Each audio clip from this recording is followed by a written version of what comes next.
NASA का एक spacecraft जिसमें 3 एस्ट्रोनॉट मौजूद थे चांद पर उतरने के बिल्कुल करीब ही था कि अचानक एक ऐसा वाक़या पेश आया जिसके बारे में किसी ने सोचा भी नहीं था। जिस वक्त ये वाक़या पेश आया, ये स्पेसक्राफ्ट अर्थ से 3,22,000 किलोमीटर के फासले पर स्पेस के ऐसे हिस्से में था जहां तक पहुंचने में इन्हें 3 दिन लगे थे। दोस्तों, ये बात है 11 अप्रैल सन 1970। अमेरिका के कैनेडी स्पेस सेंटर से अपोलो 13 मिशन के लिए एक रॉकेट लॉन्च किया जाता है। लेकिन मज़े की बात ये थी कि इस दिन से 1 साल भी नहीं गुजरा था कि जब इंसानों ने पहली बार चांद पर कदम रखा। और वैसे भी नासा का ये तीसरा मिशन था इंसानों को चांद पर भेजने का। पिछले 2 मिशन की कामयाबी को देखकर इस रॉकेट में मौजूद एस्ट्रोनॉट बहुत पुरएतमाद नज़र आ रहे थे इस मिशन को लेकर और अपने सपने को लेकर। बाकी एस्ट्रोनॉट की तरह इनका सपना चांद पर कदम रखने का था, लेकिन इस वक्त वो इस बात से बेखबर थे कि इनका ये सपना कभी पूरा नहीं होगा। इनका ये सोचना ही था कि अचानक से एक ज़ोरदार धमाके की आवाज़ सुनाई देती है। एक बहुत बड़ा धमाका जिसने पूरे स्पेसक्राफ्ट को हिलाकर रख दिया। चंद सेकंड के अंदर वार्निंग लाइट्स और अलार्म्स बजना शुरू हो जाते हैं। मालूम करने पर पता चलता है कि ऑक्सीजन का एक टैंक फट गया है और दूसरे ऑक्सीजन टैंक में बहुत तेज़ी से हवा कम हो रही है। इस सब के बारे में जब ज़मीन पर मौजूद टीम को बताया जाता है तो मिशन कंट्रोलर को यकीन नहीं होता। इनका ख्याल था कि हालात ख़राब हो गए हैं, लेकिन स्पेसक्राफ्ट में मौजूद एस्ट्रोनॉट उन्हें कहते हैं कि खिड़की से हमें दिखाई दे रहा है कि हवा लीक हो रही है।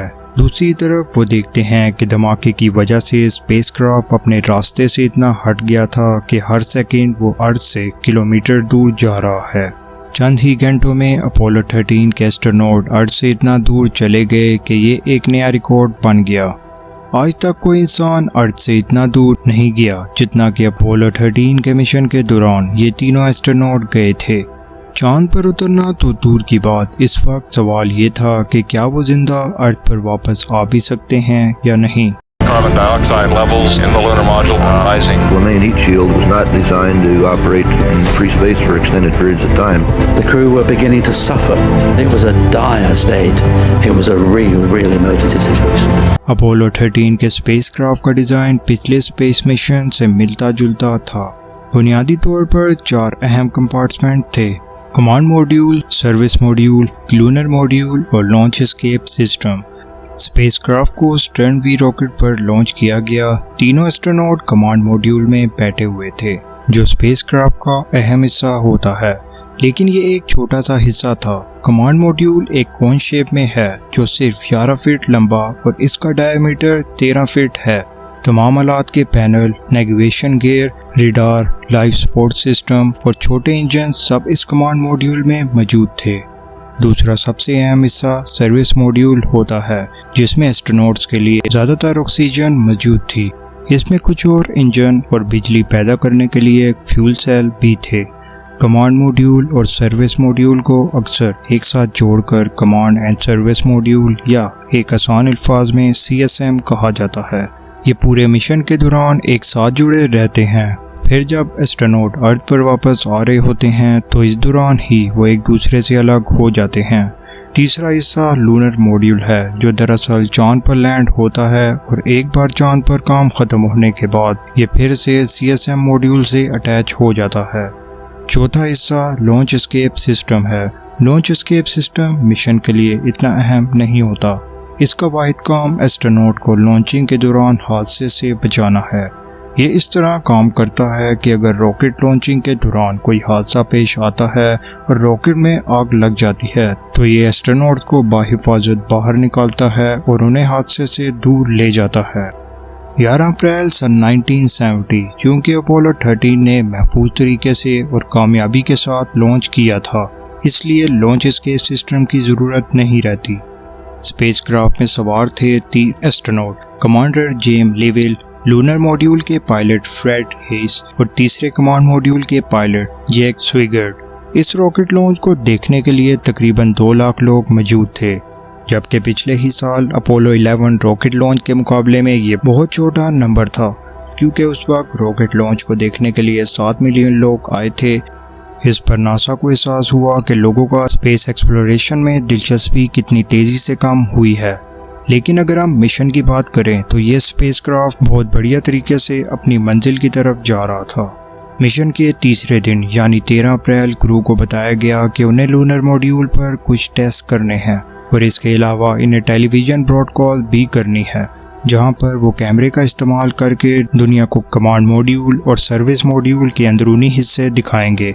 अब इसमें ऑडियंस की दिलचस्पी इतनी कम थी कि किसी भी टेलीविज़न नेटवर्क ने ये ब्रॉडकास्ट दिखाई ही नहीं। कमांडर लोवेल की वाइफ ये ब्रॉडकास्ट देखने के लिए मिशन कंट्रोलर के VIP कमरे में गई। टेलीविज़न ब्रॉडकास्ट ख़त्म होने के 6.5 मिनट बाद अर्थ पर मौजूद फ्लाइट कंट्रोलर ने एस्ट्रोनॉट स्विगट को ऑक्सीजन की लेवल चेक करने को कहा। इसमें कोई गैर मामूली बात नहीं थी। ये सर्विस मॉड्यूल में ऑक्सीजन टैंकों की सिर्फ एक मामूल की जांच थी और जब ये चेक किया जा रहा था कि अचानक से ज़ोरदार धमाका हुआ। कई वार्निंग लाइट्स और अलार्म बजने लग जाते हैं, जैसा कि मैंने वीडियो के आगाज़ में आपको बताया था। स्पेसक्राफ्ट में मौजूद एस्ट्रोनॉट को बड़ा झटका भी लगता है। कमांडर लोवेल ने मिशन कंट्रोलर से रब्ता किया और कहा, हमें यहाँ पर एक मसला दरपेश आया है। हमारे पास एक ही ऑक्सीजन टैंक बचा है। धमाके की वजह से जो दूसरा टैंक है वो पूरी तरह से खाली हो चुका है। नीचे अर्थ पर मौजूद टीम को पहले यकीन नहीं आता, लेकिन यही सच था। हर किसी को फौरी तौर पर इक़दाम करने की ज़रूरत थी अगर वो इन एस्ट्रोनॉट की जान बचाना चाहते हैं। जिन टीवी चैनल्स ने इस मिशन को बोरिंग करार दिया था और अपनी ब्रॉडकास्ट में और ख़बरों में नहीं दिखा रहे थे, अचानक से ये खबर हेडलाइन बन जाती है। स्पेसक्राफ्ट में ऑक्सीजन टैंक स्प्रे की शेप में थे। इनमें ऑक्सीजन को लिक्विड फॉर्म में रखा जाता है और इसके सेंटर में एक हीटर लगा होता है जो लिक्विड ऑक्सीजन को गैस में तब्दील करता था। अपोलो 13 पर सर्विस मॉड्यूल में ऐसे 2 टैंक थे। टैंक नंबर 2 असल में अपोलो 10 में नस्ब किया गया था, लेकिन इसे मॉडिफिकेशन के लिए वहां से हटा दिया गया क्योंकि इसके साथ एक मामूली हादसा पेश आया था। रिपेयरिंग के दौरान हादसाती तौर पर यह नीचे गिर जाता है और ये डैमेज हो जाता है, लेकिन चेकिंग के दौरान इसे किसी ने नहीं देखा। इसकी जांच के दौरान इन्होंने देखा कि टैंक पूरी तरह से खाली नहीं होगा, इसीलिए बाकी ऑक्सीजन से छुटकारा पाने के लिए इसे मुकम्मल तौर पर ख़त्म करने के लिए हीटर का इस्तेमाल किया गया। बाद में ये भी पता चला कि अंदर मौजूद थर्मामीटर ज़्यादा से ज़्यादा दर्जा हरारत 30 डिग्री सेंटीग्रेड दिखा सकता है, लेकिन जब हीटर को टैंक में ऑक्सीजन को गर्म करने के लिए इस्तेमाल किया जाता था तो दर्जा हरारत 538 डिग्री सेंटीग्रेड तक पहुंच जाता था। किसी ने भी इस एक्सट्रीम हीटिंग को नोटिस नहीं किया क्योंकि ये थर्मामीटर पर नज़र नहीं आती थी। इस एक्सट्रीम हीटिंग होने की वजह से टैंक में मौजूद बिजली की वायर की कोटिंग खराब हो गई और इसी वजह से अपोलो 13 मिशन में टैंक की मामूल की जांच के दौरान तीसरे दिन बिजली की इन तारों पर कोटिंग ना होने की वजह से चिंगारी पैदा हुई और टैंक फट जाता है। अब ये इत्तेफाक की बात थी कि टैंक स्पेसक्राफ्ट से बाहर की तरफ लगा हुआ था, लेकिन अगर ये स्पेसक्राफ्ट के अंदर जुड़ा होता और वहीं फट जाता तो तमाम एस्ट्रोनॉट वहीं हलाक हो जाते। लेकिन बाहर की तरफ होने की वजह से धमाका बाहर हुआ और सर्विस मॉड्यूल में सिर्फ 13 फीट के पैनल को नुकसान पहुंचा। अब सबको एक अहम फैसला करना था कि अर्थ पर वापस जाने के लिए कौन सा रास्ता इख्तियार किया जाए। ज़मीन पर वापसी का तेज़ तरीन तरीका यह था कि स्पेसक्राफ्ट को उल्टा घुमा दिया जाए, लेकिन ऐसा करने के लिए सर्विस मॉड्यूल के मेन इंजन को स्टार्ट करना पड़ेगा। अब मसला ये था कि मेन इंजन CSM मॉड्यूल में धमाके के करीब वाक़या था। कोई नहीं जानता था कि इंजन पर डैमेज हुआ या नहीं।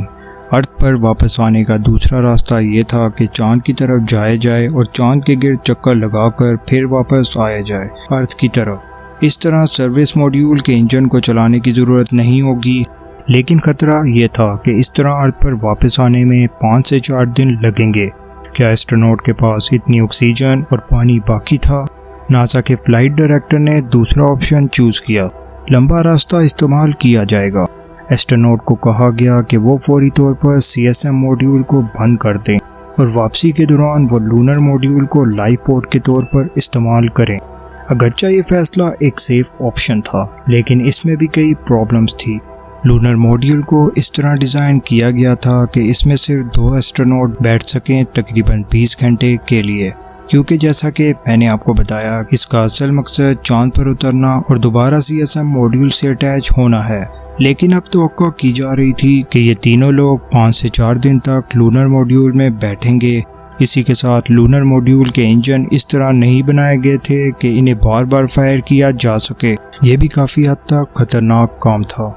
सप्लाईज और एनर्जी बचाने के लिए एस्ट्रोनॉट से कहा गया कि वो स्पेसक्राफ्ट के तमाम गैर ज़रूरी सिस्टम्स को बंद कर दें। इस मंसूबे के मुताबिक एस्ट्रोनॉट लूनर मॉड्यूल में बैठे और पहली बार लूनर मॉड्यूल के इंजन को फायर किया गया। जब इंजन को स्टार्ट किया जाता है तो इसे बर्न कहते हैं, लिहाजा वो नए रास्ते पर जाने के लिए पहला बर्न करते हैं। इस बर्न की मदद से वो चांद की दूसरी तरफ पहुंच जाते हैं। इस काम को पूरी एहतियात से सरअंजाम दिया जा रहा था। लूनर मॉड्यूल के इंजन को किस पॉइंट पर और कितनी देर के लिए चलाया जाएगा, ये कैलकुलेशन इतनी आसान नहीं थी। इन कैलकुलेशन में छोटी सी भी गलती एक बहुत बड़े हादसे को दावत दे सकती थी। अर्थ पर नासा के मिशन कंट्रोलर ने ये सारी कैलकुलेशन करके एस्ट्रोनॉट को भेजी और लूनर मॉड्यूल में बैठे एस्ट्रोनॉट ने वही किया जैसा उनसे कहा गया। चांद के गिर्द चक्कर लगाने के बाद एक खास पॉइंट पर पहुंचकर उन्होंने 35 सेकंड तक रॉकेट बर्न किया, जिससे आखिरकार उनकी डायरेक्शन अर्थ की तरफ हो चुकी थी। पूरी दुनिया अब दिल थाम कर न्यू चैलेंज देख रही थी और एस्ट्रोनॉट के अर्थ पर वापस आने का इंतजार कर रही थी। अब सबसे बड़ा सवाल ये था कि जब ये टूटा हुआ स्पेसक्राफ्ट अर्थ के एटमॉस्फेयर में दाखिल होगा तो ये स्पेसक्राफ्ट अर्थ का हीट इम्पैक्ट बर्दाश्त कर पाएगा? क्या एस्ट्रोनॉट जिंदा रह सकेंगे?